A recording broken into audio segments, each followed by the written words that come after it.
is Cheryl Erickson, and I'm the Indigenous focused ECE instructor with Louis Riel Vocational College.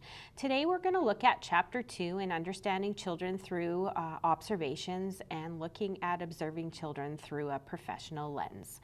But before I get started, I just want to remind you to read Chapter 2, as this video is not a replacement for your chapter readings.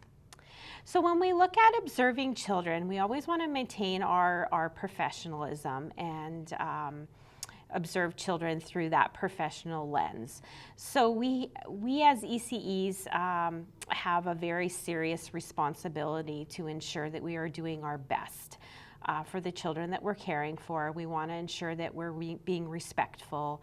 Again, that those observations that we're conducting on children are authentic, are culturally appropriate, that there's no bias at all in the notes we're making. And so we also want to be as open-minded as possible. So when we're doing those initial observations, it's also important to determine what type of observation you're doing. If it's something regarding a child developmentally, you should seek some parent permission before you're doing that observation. And so you would have a discussion with the parent to say that I've noticed, something specific about a child, and I'd like to do some observing of your child in order to plan some programming or activities to help them meet some developmental milestones. So you're going to share with the family the reasons why you're doing that observation, and that's really important.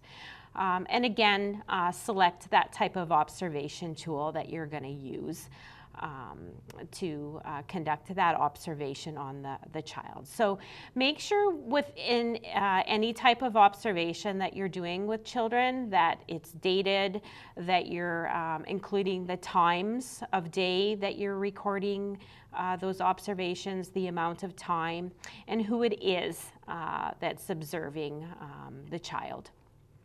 And those observations, again, should be confidential. So you're only going to be sharing that with families as well as co-workers.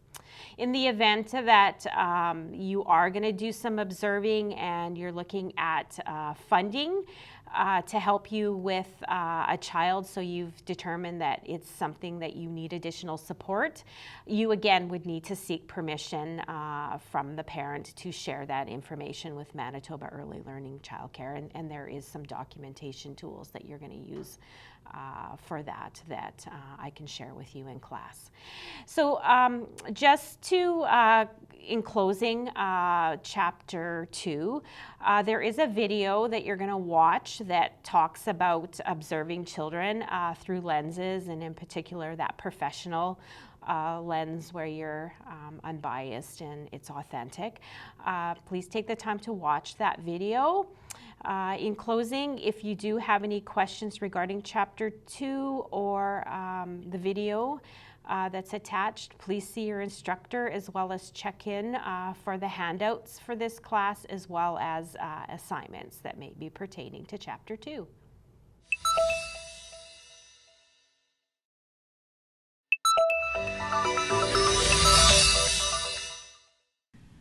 Early Head Start and migrant and seasonal Head Start environments are full of people observing children. Observation happens when you're not even thinking about it. Noticing a baby's eyelids droop, for example, and getting her ready to nap, or helping a mother take in the way her toddler climbs into her lap when the home visitor arrives. Observation is important to the relationships you build and the understanding that you develop of the children and families around you. But formal observation, the kind used to collect data for assessments and monitoring a child's development and progress towards school readiness goals over time, requires a different kind of attention and skill. In everyday interactions, you watch or observe, ask questions about what you see, and adapt your responses.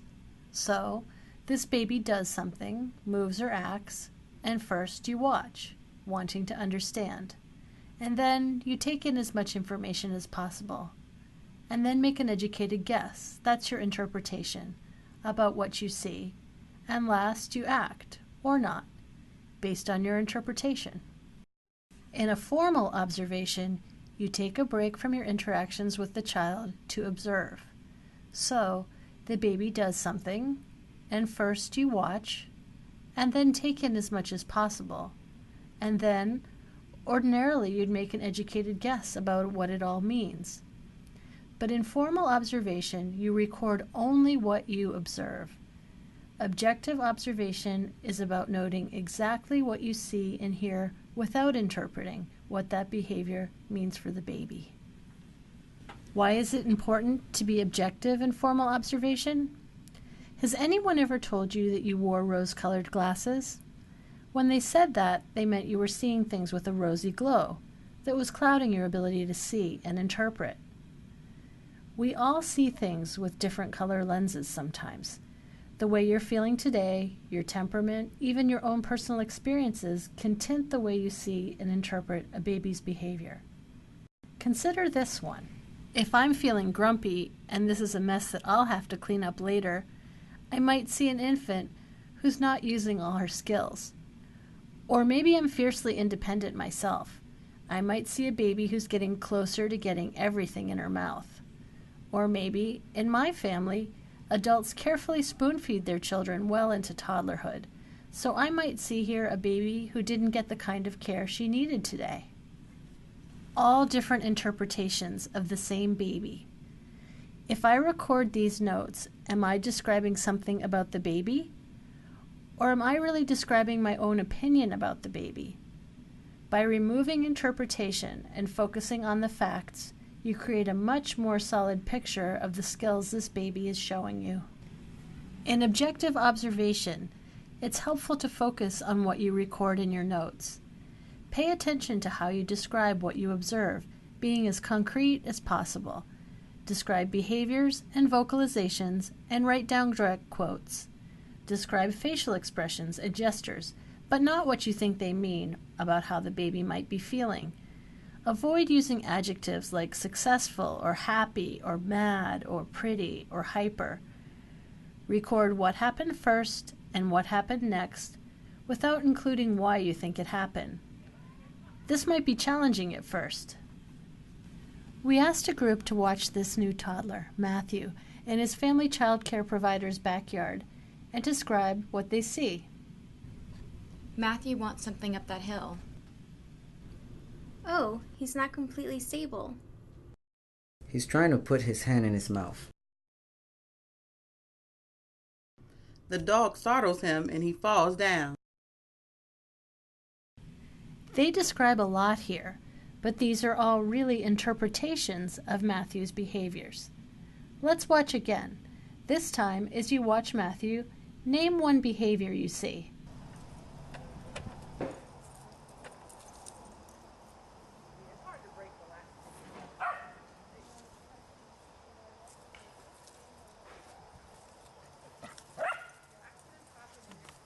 How'd it go? Here's some of what I heard from the group when I asked them to name only behaviors. Matthew stretches his arms in front of him as he starts up the hill. He keeps his elbow bent, his left hand in front of him. Eventually, he puts that hand in his mouth. He walks with a wide stance, his toes pointed slightly out. The dog runs in front of him. His body moves, but his feet don't. He bends at the waist, touches the ground with both hands and stands again. Hear the difference? This level of description allows us to capture in more detail what we notice this toddler's doing. Now, rich as this observation is, you can't get a good picture of a child with one observation or even two. But over time, with data collected from several observations like this one, Matthew's parents and caregiver can accurately track his progress as he masters walking on uneven ground and all the other skills he's building, including school readiness skills. Objective observation takes practice, but as you do it, you'll notice that you're better able to separate your own interpretations from what the baby's doing, cleaning your lens to get as close as possible to a true picture of that baby's skills. And with that clear vision, you have the most accurate tool possible for conversations with family or staff, for planning services, and for tracking progress. Look for more information on observation under Early Head Start on the ECLKC. In the meantime, we wish you the very best in all of your work.